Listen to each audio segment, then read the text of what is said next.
तर हे पाहू शकता तुम्ही 5 किलो आलं लावलेलं आहे. 1 2 3 4 5 6 सऱ्यांमध्ये 5 किलो आलं लावलं आहे.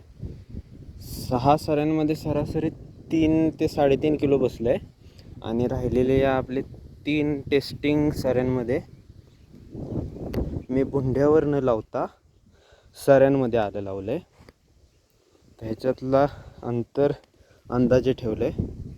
आणि हा इथे त्याला ड्रेन अशा पद्धतीनं काढला आहे की यामधलं पाणी, या सऱ्यांमधलं पाणी या सरीमधून निघेल असे हे खड्डे काढलेत. आता हा एक प्रयोग आहे जो की मी काही व्हिडिओ बघितलेले यूट्यूबला. त्यामध्ये शेतकरी चायनामधले शेतकरी किंवा असेच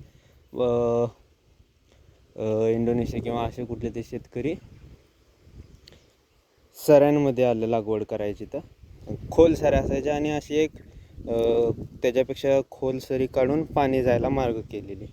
तर पाहूयात काय होतं आहे ते, कसा आपला रिझल्ट येतो आहे बघूया.